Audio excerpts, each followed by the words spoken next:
IIM போன்ற நிறுவனங்களில் படிக்கணும், பெரிய ஹை குவாலிட்டி இன்ஸ்டியூஷன் ஃபாரின் இன்ஸ்டியூட்டில் படிக்கணும்னா கிடையாது. சிம்பிள் யூனிவர்சிட்டி, ஆனால் ஃபோக்கஸ் தேர்வு ஐஏஎஸ்ல வெற்றி பெற வேண்டும் என்ற ஒரு ஆட்சி, ஒரு வேகம். அதே நேரத்தில் உங்களை பெற்றோர்களுக்கு உங்களுக்கு அதிகமான ஊக்கம் அளிக்க வேண்டும். அது ரொம்ப முக்கியம். பெற்றோருடைய ஊக்கம் வந்து மிக மிக முக்கியம். இன்னைக்கு நீங்க பார்த்தீங்க, ஒரு சின்ன குழந்தை இந்த விஜய் டிவியில் வருது, ஒரு சின்ன 5 வருட குழந்தை ஒரு பாடலை மனப்பாடம் பண்ணி மிக திறமையா பாடுது. எப்படி அந்த குழந்தைக்கு இவ்வளவு பெரிய நினைவாற்றல் வந்தது? ஏட்ட பார்க்கறது கிடையாது. நான் கூட இதை பார்த்து உங்களுக்கு புள்ளிவரத்தை சொல்றேன். எதுவுமே இல்லாம அந்த குழந்தை 5 வருட குழந்தை பேசுது. It got wide coverage. அவ்வளவு பெரிய திறமையை வளர்த்துக்கிறாங்க. ஏன் நம்ம வரக்கூடாது? உருவாக்கணும். ஏன்னா இந்த மாநகரத்தில் இப்ப 4 ஐஏஎஸ் ஆஃபீஸர், 2-3 ஐபிஎஸ் ஆஃபீஸர் இருக்காங்க. அவங்களாம் எப்படி செயல்படுறாங்க?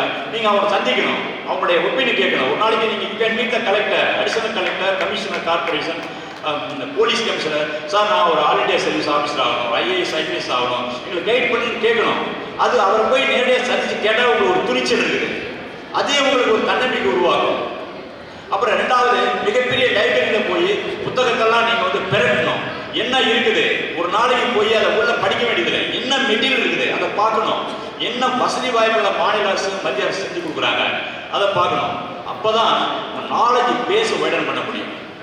ஜஸ்ட் பாஸ் பண்ணி ஒரு ஆர்ட்ஸ் அண்ட் சயின்ஸ் காலேஜில் ஒரு 35 மார்க் வாங்கி ஒரு சப்ஜெக்ட்ல பாஸ் பண்ணிட்டா நீ கிராஜுவேட் ஆகிறீங்க.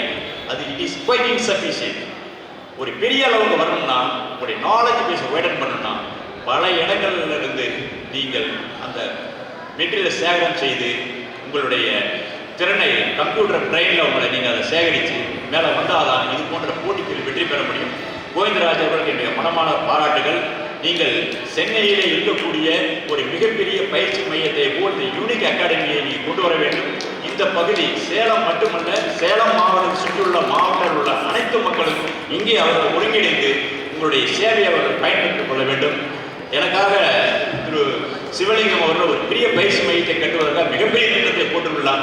அது வரக்கூடிய காலம் 1 ஆண்டு 2 ஆண்டு ஆகும். ஆனால் அதுவரை இந்த யூனிக் அகாடமி முழுமையாக இந்த பணியை செய்து முடிக்க வேண்டும் என்று கேட்டுக்கொண்டு அதிக நேரம் எடுத்துக்கொண்டே இருப்பினும் இந்த நேரத்திலே ஆண்களை விட பெண்கள் அதிக அளவில் பாஸ் பண்ணிட்டு வராங்க. ஆல் இண்டியா சர்வீஸ்லேயே 32.5% பெண்கள் தான் வராங்க. ஆண்கள் அங்கேயும் வந்து ஜெண்டர் இனியோக்காரிட்டி இருக்குது. அது என்ன செய்ய முடியும்? ஏனென்றால் மாணவர்கள் அதிக முறையை ஃபாலோ பண்ணணும். ஃபர்ஸ்ட் அட்டம்ப்ட்ல 47% கலந்துக்கிறாங்க. ஃபர்ஸ்ட் அட்டம்ப்ட்லேயே. Second attempt 22%, third attempt 13%, fourth attempt just 7.5%. இவ்வளோதான். இதில் பார்க்கும் பொழுது டாப் பர்ஃபார்மன்ஸ் ஒரே அட்டம்ப்ட்ல 7.6% பாஸ் பண்ணுறாங்க. சிங்கிள் அட்டம்ப்ட்ல. நீங்கள் முன்னாள் தலைமைச் செயலாளர், தலைமைச் செயலாளர் அவங்களாம் 21 வயது முடிஞ்ச உடனே எலிஜிபிலிட்டி வருது. 22வது வயசுல ஐஏஎஸ் வாங்கியிருக்கிறாங்க.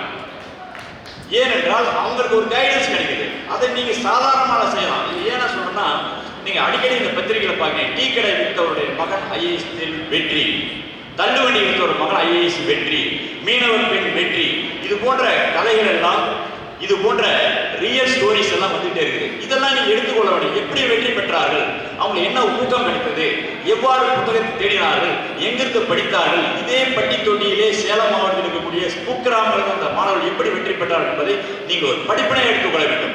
அந்த படிப்பினை மிக மிக இது real life story. How a man gets success in each and every Endeavour அப்படிங்கிறத தெரிந்து கொள்ள வேண்டும் என்று இந்த நேரத்தில் கேட்டுக்கொண்டு அரிய வாய்ப்பளித்த பல முறை கோவிந்தராஜ் அவர்கள் என்னுடைய ஃபங்க்ஷன் நீங்கள் வர வேண்டும் என்று அழைத்தார்கள். திரு மாண்புமிகு முதல்வர் அவர்கள் பொறியேற்று விழாவுக்கு எனக்கு அழைப்பு அனுப்பியிருந்தார்கள். இருப்பினும் உங்களை இந்த விழாவை, இந்த தமிழ்ச்சங்கம் யூனிக் அகாடமி விழாவை கலந்து கொள்ள வேண்டும் என்று நான் வந்தேன். இந்த விழா மிக சிறப்பாக ஏற்பாடு செய்துள்ளீர்கள். நிர்வாகிகள் அத்தனை பேருக்கும் இங்கே ஏராளமான சாதனையாளர்கள் குறிப்பிட்டார்கள். அவருடைய பெயர் முடியவில்லை. ஆயினும் உங்களுடைய சாதனை வெகுவாக பாராட்டுக்கு உரியது. இந்த சாதனை நிகழ்த்தி இந்த மாநகரமும் மாவட்டத்தும் நற்பெயரை சேர்க்க வேண்டும் என்று கேட்டு என்னுடைய உரை நிறைவு செய்கிறேன். வணக்கம்.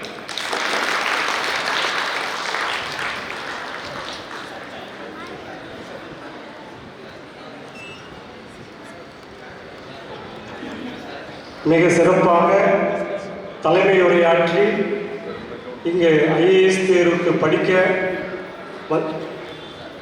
ஜூனியர் ஐஏஎஸ் தேர்வு, சீனியர் ஐஏஎஸ் தேர்வு பள்ளி கல்லூரியில் நாம் நடத்தி கொண்டு இருக்கிறோம். அந்த மாணவர்களுக்கெல்லாம் சிறந்த வழிகாட்டுதலாக இந்த பேச்சு அமைந்தது. உண்மையிலே வந்து இன்னைக்கு சென்னையில் சார் பார்த்தீங்கன்னா ஐஏஎஸ் மாணவர்களுக்கான ஒரு கவர்மெண்ட் சைடில் அவங்க வன்னியர் நல அறக்கட்டளையில் ஒரு 100 மாணவர்களுக்கு பயிற்சி கொடுத்துட்ருக்காங்க. அதுக்கு அவரை நியமிச்சிருக்காங்க கவர்மெண்ட்டில். இந்த இதுக்காக தமிழ்நாடு முழுவதும் இருந்து படிக்கிற மாணவர்களுக்கு ஐயா வழிகாட்டுதலாக இருக்கிறதுனால புள்ளி விவரமாக உங்களுக்கு எல்லாமே சொன்னாங்க. இப்போ நம்ம பல்வேறு கல்லூரிகள் மாவட்டம் தோறும் நம்ம என்ன பண்ணிட்டு இருக்கோம்னா, ஜூனியர் ஐஏஎஸ் சீனியர் ஐஏஎஸ் கல்லூரி படிக்கும் போதே மாணவர்களுக்கு அந்த விழிப்புணர்வு ஏற்பட வேண்டும் என்று நாம் இந்த 2024-25 3 கல்லூரிகளில் இந்த ஜூனியர் ஐஏஎஸ் தேர்வும் சீனியர் ஐஏஎஸ் தேர்வும் நடத்தினோம். அந்த தேர்வானது ஐஏஎஸ் தேர்வு போன்றே 2 பிரிலிமினரி தேர்வில் 2 பேப்பர் நம்ம நடத்தினோம். அதில் வெள்ளனார் காலேஜிலிருந்து ஈரோடு மாவட்டத்தில் 130 மாணவர்கள் ஜூனியர் சீனியர் ஐஏஎஸ் தேர்வு எழுதினார்கள். அதில் முதல் 3 இடம் பிடித்த மாணவர்கள் ஜூனியர் ஐஏஎஸ் சீனியர் ஐஏஎஸ் தேர்வு மாணவர்கள் வந்துள்ளார்கள். அதே போல் நாமக்கல் மாவட்டத்தில் ட்ரினிட்டி காலேஜில் ஜூனியர் சீனியர் ஐஏஎஸ் மாணவர்கள் 176 பேர் எழுதினார்கள். அதில் 6 மாணவர்கள் ஜூனியர் லெவலில் முதல் 3 இடம் பிடித்த மாணவர்களும் சீனியர் லெவலில் முதல் 3 இடம் பிடித்த மாணவர்களும் வந்துள்ளார்கள். அதே போல் சேலம் மாவட்டத்தில் ஜெயராம் ஆர்ட்ஸ் அண்ட் சயின்ஸ் காலேஜில் 105 மாணவர்கள் இந்த தேர்வு எழுதினார்கள். ஐயா கூறியது போல் இப்போ நாங்கள் சேலத்தில் அகாடமி யூனிக் அகாடமி 98 நான் ஆரம்பித்து நான் 2000 டெல்லியில் போயிட்டு ஐஏஎஸ் கோச்சிங் பண்ணிட்டு போட்டித் தேர்வுக்கான பயிற்சி சேலத்தில் 2001 நான் வழங்கி வருகிறேன். இதில் 25,000க்கும் மேற்பட்ட மாணவர்கள் பல்வேறு துறைகளில் இங்கு வெற்றி பெற்று பணியாற்றி வருகிறார்கள். நான் தமிழ் சங்கம் 2019 முதல் தமிழ் சங்கத்தில் நான் நிறைய நிகழ்வுகள் பண்ணிட்டு இருக்கோம். முறைப்படி பதிவு செய்து இந்த 2024 அகில இந்திய தமிழ் சங்கத்தை துவக்கி இது 7வது நிகழ்வாக நாங்கள் நடத்திட்டு இருக்கோம். அதுக்கு அடுத்தது அகிலுலக தமிழ் சங்கத்தையும் பதிவு செஞ்சுருக்கோம். உலகளவில் தமிழ் வளர்ச்சி, தமிழ் சார்ந்த பல நிகழ்வுகளை செய்வதற்காகவும் பள்ளி கல்லூரி மாணவர்களை ஊக்குவிக்க தமிழ் சங்கம் வழியாகவும் யூனிக் அகாடமி வழியாகவும் மாணவர்களை தேடி செல்வதற்காக தான் நாங்கள் இதை நான் கையில் எடுத்திருக்கேன். இப்போ பள்ளி மாணவர்களுக்குமே 6, 7, 8 junior IAS exam, 9th 10th junior exam IAS exam, senior +1 +2 அப்படின்னு சொல்லி பள்ளி மாணவர்களுக்கு ஒரு 20,000 பேருக்கு இந்த ஆண்டு நான் இந்த தேர்வு நடத்தியிருக்கேன். கல்லூரி மாணவர்கள் ஒரு 500 பேர் எழுதியிருக்காங்க, அதாவது 2024. ஸோ அந்த மாதிரி பல நிகழ்வுகளும் இந்த இயக்கம் மூலியமாக நாங்கள் பண்ணுறோம். அதுக்கு பார்த்தீங்கன்னா மாணவர்கள் இப்பொழுதே அந்த தேர்வு எப்படி இருக்கும் அப்படின்றது தெரிஞ்சுக்கிட்டு பயமில்லாத படிக்க வேண்டும் என்பதற்காக தான் அந்த தேர்வு நடத்திட்டு இருக்கோம்.